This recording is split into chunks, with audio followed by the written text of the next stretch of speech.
नमस्कार दोस्तों, मैं हूं यूपी राजधानी न्यूज़ से केशव गौतम। आज मैं मौजूद हूं बाराबंकी जनपद के इस गन्ना दफ्तर जिला मुख्यालय में। हमारे बीच में कई संगठन राष्ट्रीय पिछड़ा वर्ग मोर्चा के तहत राष्ट्रीय किसान मोर्चा भी मौजूद है। कई संगठन मिलकर के यहाँ पे आज समीक्षा बैठक कर रहे हैं। पिछले 2022 का जो चुनाव हुआ है, संभवतः उस संबंध में लोग विचार विमर्श कर रहे हैं। आने वाले समय में लोकसभा का भी चुनाव आ रहा है, किस प्रकार की रणनीति तय करना चाहेंगे उस संबंध में कई संगठनों की यहाँ पे आज वार्ता चल रही है। और हमारे बीच में मौजूद हैं यहाँ के प्रवक्ता भाई विक्रम सिंह जी, जिनसे हम जानना चाहेंगे कि आज की इस समीक्षा बैठक के संबंध में अपने इस पूरी कमेटी की तरफ से अपना विचार व्यक्त करें। श्री विक्रम प्रसाद जी। धन्यवाद। आज यहाँ पर जो हम लोगों की बैठक है, ये राष्ट्रीय पिछड़ा वर्ग मोर्चा के माध्यम से एक धरने का आयोजन किया गया है। राष्ट्रीय पिछड़ा वर्ग मोर्चा 31 राज्यों के 563 जिलों में ये राष्ट्रीय आह्वान राष्ट्रीय नेतृत्व ने किया है और जिसका ये पहला चरण आज की तारीख में पूरे देश के अंदर 563 जिलों में हो रहा है। ये पहला चरण आज की तारीख में हो रहा है, जो धरना प्रदर्शन के माध्यम से ज्ञापन देकर ये धरना प्रदर्शन ख़त्म किया जाएगा, जो 1 दिवसीय है। और दूसरा कार्यक्रम हमारा 18 अप्रैल को रैली के माध्यम से संबोधित किया जाएगा।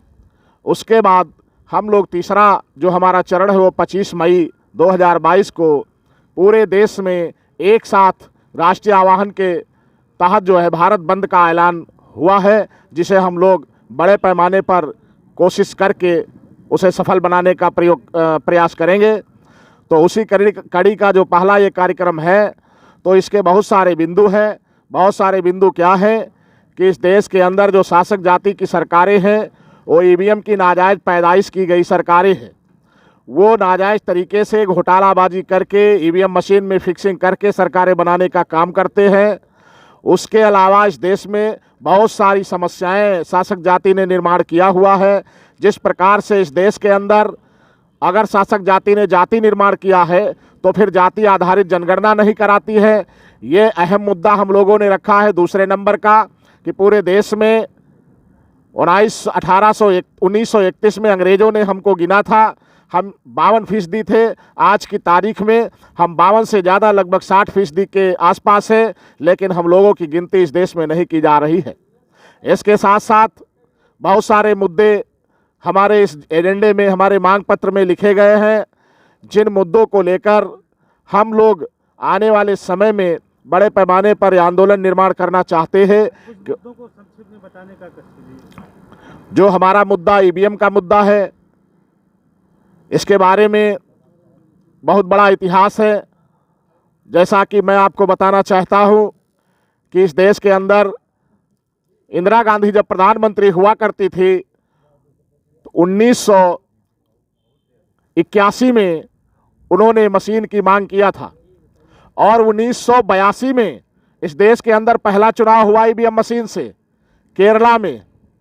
और जब पहला चुनाव ईवीएम मशीन से हुआ तो वहाँ पर घोटाला हुआ, जनता की समझ में आ गया, जनता सड़क पर उतर आई, आंदोलन निर्माण हो गया। और जब आंदोलन निर्माण हो गया तो जनता ने चुनाव बहिष्कार कर दिया। चुनाव आयोग को समझ में आ गया कि इस घोटालेबाजी हुई और वो चुनाव दोबारा बैलेट पेपर से कराया गया।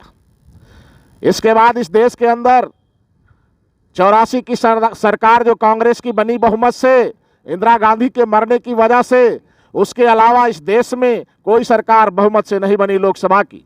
फिर क्या हुआ, आने वाले समय में 2004 में 2009 में ये सारी जो समस्या ईवीएम से निर्माण हुई तो बहुमत से सरकारें बनने लगी। ये सारी बातें जनता को जानने की ज़रूरत है कि जब 2004 की और 9 की सरकार इस देश में ईवीएम से बनी तो सुब्रमण्यम स्वामी, जीवीएल आडवाणी, ये 2 नेता सुप्रीम कोर्ट को गए और सुप्रीम कोर्ट में सुप्रीम कोर्ट के जो जज थे सदाशिवम ने, उन्होंने 8 अक्टूबर 2013 को जजमेंट दिया कि ईवीएम मशीन से अगर चुनाव कराओगे तो चुनाव फ्री फेयर ट्रांसपेरेंट नहीं होगा, यानी पारदर्शी, निष्पक्ष और भयमुक्त चुनाव नहीं होगा।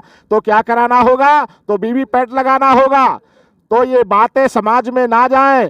ये 8 अक्टूबर 2013 का जजमेंट हाइड किया गया, अखबार में नहीं निकाला गया, मीडिया में नहीं निकाला गया और ये हाइड कर दिया गया। और जब हाइड कर दिया गया तो सुब्रमण्यम स्वामी ने कहा कि मैं रथ यात्रा निकालूंगा, मैं पूरे देश में रथ यात्रा निकालकर गांव की जनता को बताऊंगा कि ईवीएम मशीन में बेईमानी होती है। तो ये कांग्रेस और बीजेपी के बीच में समझौता हो गया। समझौता कहां पर हुआ? वो आरएसएस के हेड मोहन भागवत के पास जाकर दोनों लोग खड़े हो गए, कहा कि अगर रथ निकल जाएगा तो पूरे देश की जनता जान जाएगी ईवीएम में बेईमानी होती है, इसलिए ईवीएम में बेईमानी ना हो और ये रथ यात्रा ना निकले और ऐसा आदेश हाइड कर लिया जाए। ऐसा समझौता मोहन भागवत के सामने हुआ। दोनों लोगों ने कहा कि कांग्रेस ने 2004 में 2009 में बेईमानी करके सरकार बनाई है, अभी बीजेपी को 2 बार बेईमानी करके सरकार बनाने का मौका दिया जाता है। ये समझौता हो गया। ये समझौता होने के बाद ये 8 अक्टूबर 2013 को जजमेंट आता है सुप्रीम कोर्ट का और मार्च में चुनाव होना था 14 में, 3 महीने का गैप था। लेकिन चुनाव आयोग ने कोर्ट की बात को नहीं माना, यानी वीवीपैट लगाने का काम नहीं किया। और जब वीवीपैट लगाने का काम नहीं किया तो घोटाले से सरकार बना लिया।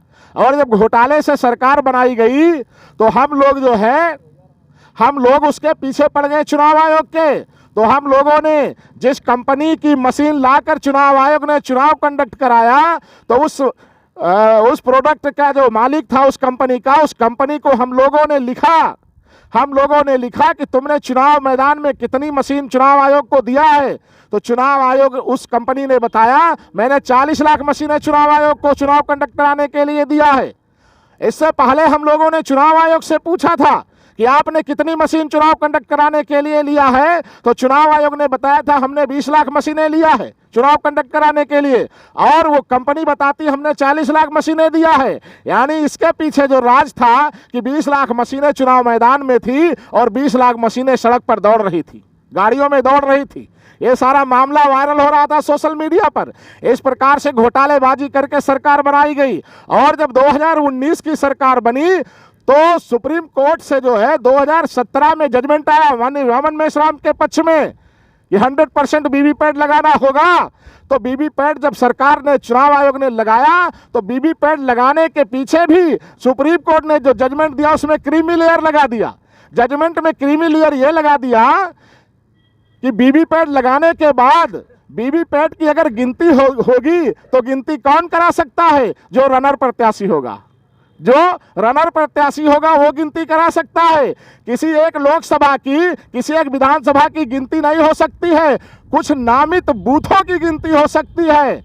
इस प्रकार से उस जजमेंट को, जो जजमेंट दिया वो हमारे पक्ष में नहीं था, उसमें क्रीमी लेयर लगा दिया, वो दुश्मनों के पक्ष में चला गया। इसलिए हम लोग उसका लाभ नहीं पाए। चुनाव कंडक्ट हो गया, चुनाव उनके पक्ष में चला गया। लेकिन जो मशीनें सड़क पर दौड़ रही थी गाड़ियों में, सोशल मीडिया पर खबरें मिल रही थी, तो हम लोगों ने पता लगाया, चुनाव आयोग को लिखा, तो चुनाव आयोग ने जवाब दिया। क्या जवाब दिया? उसने बताया, हम लोगों ने लिखा कि बहुत सारी मशीनें जब गिनती कराई गई तो उसमें वोट ज्यादा पड़े थे, गिनती के समय कम निकले। और बहुत सारी वोट मशीनें ऐसी थी जहां वोट ज्यादा पड़े थे, कम निकले, और बहुत सारी जगह वोट कम पड़े थे, गिनती के समय ज्यादा निकले। ऐसा जब हम लोगों ने आंकड़ा लिया तो 230 सीटों पर डाले गए मत से ज्यादा मत निकले और 153 सीटें लोकसभा की ऐसी थी जहां पर डाले गए वोट से कम वोट निकले गिनती के समय।